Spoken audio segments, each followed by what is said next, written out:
Now, there's another important topic that Sister Debola, that's what I call her, Auntie D, has emphasized a lot, and that's about pain relief. The use of pain relievers, especially in children with sickle cell disease. So, children and adults, with sickle cell disease. Let's talk about that. You know, the pain crisis, when it comes, all you want is a relief. But guess what? The crisis is only an indication that something is wrong with the body. Right.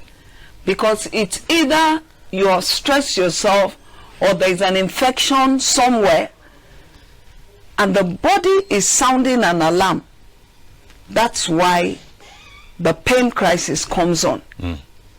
And of course, for someone who has a painful crisis, you're looking for a painkiller, and you know, as people get older, the dosage of the painkiller sometimes has to be increased. Right. And guess what? It's addictive. It's one of the most problematic issues facing the medical world right now, because the painkiller ulcerates, that means can give you ulcer right from your esophagus to your rectum. All the way through. All the way to your rectum. I've been a victim. I was on ulcer medications for so many years. And I actually had the climax that I almost died in the year 2013 when my duodenum opened up. The ulcer wound in my duodenum opened up. All the blood in my body was rushing into my GIS. Your GI tract, your gut. So wait, the duodenum is part of the small intestine. So you're saying that the ulcer ate through the wall of the duodenum, the small intestine? Yes, it ate through. And the stuff started spilling out? I had internal bleeding, yes. That's a life. Very few people live through it to tell the story.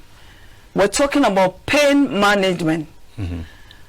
And the reason why we keep talking about nutrition, drinking a lot of water, is to reduce the pain in your system.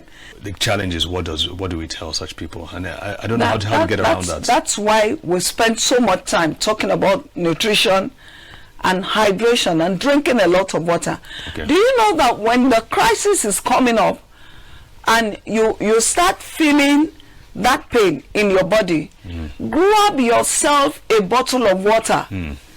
I think a lot of people fail at that point. They fail to act in time. Exactly. To take that thing and they let it develop. It's taking the right decision at the right time. Right. It's taking that as soon as you feel that movement in your body, grab yourself a bottle of water, 75 cl or 1.5 liters, and drink.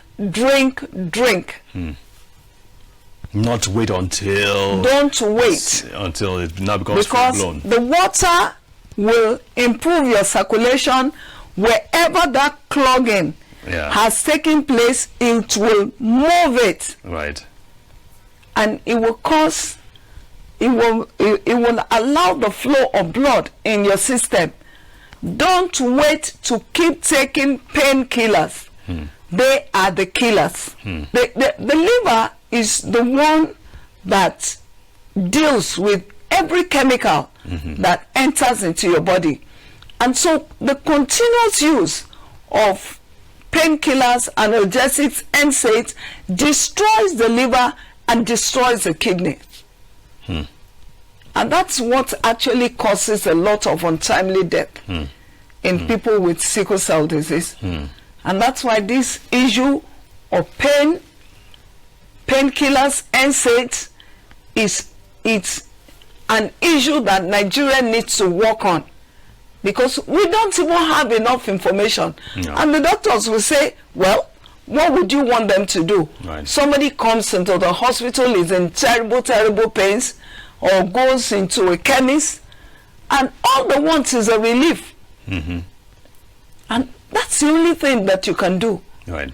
And I was just like that anyway for a very long time, until the ulcer almost killed me.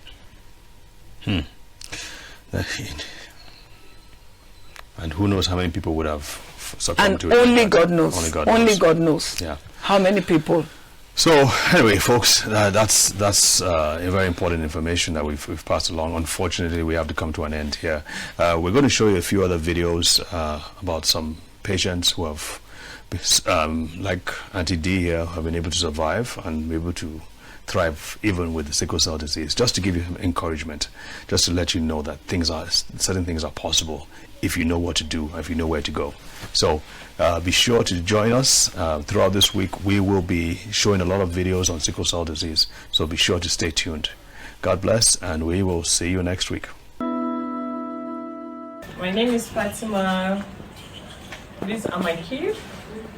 This is Abosani Farouk, Nuruddin, Hassana, and Husseina. Well, we want to give thanks to Brain and Body Foundation for the supplements they've been giving to us. Honestly, we have seen a lot of improvement because we are always going to the hospital every month, every week, every day. But for the past 4 months, for Sani, he has not been on admission. Nuruddin 2 months, the twins 3 months.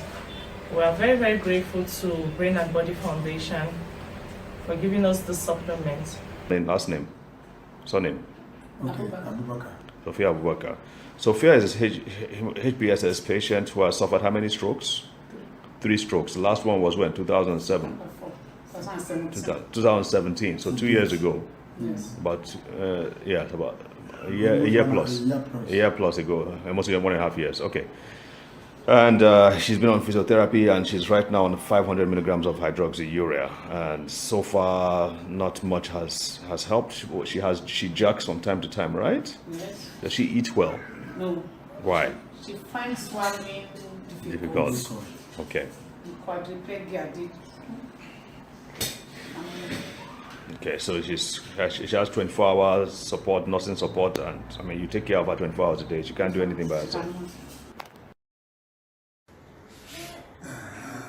This is what you are saying. She can now sit on her own. But before she can't sit like this at all. She cannot sit. Oh, cannot sit. It's okay. She be crying. My name is Sister Udom. I used to complain about stomach pain. Sometimes my hand will be paining in my leg. Sometimes I used to feel waist pain and chest pain. Thank you. How old are you? 14 years. Years old. Since when did this pain start? Since when I'm 7. 7. Are you sure it's 7? Days I am 40 years old. I'm a sickle cell patient, and what I cannot do before, I can't fetch water, I can't walk easily, but now I can eat and I can walk easily, and I take RBC BBF for the supplement. Thanks. Good afternoon, everyone. My name is Jola Damilola. I'm a sickle cell patient. I normally have headache, chest pain, body pain, and leg and hand pain.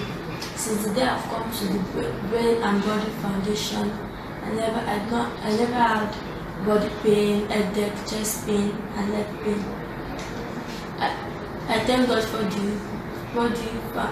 Brain and Body Foundation for what they have given me. I thank God for the drugs, and I thank you all. And I thank God for the Federal Ministry of Health. Thank you for the drug they gave us. Thank you.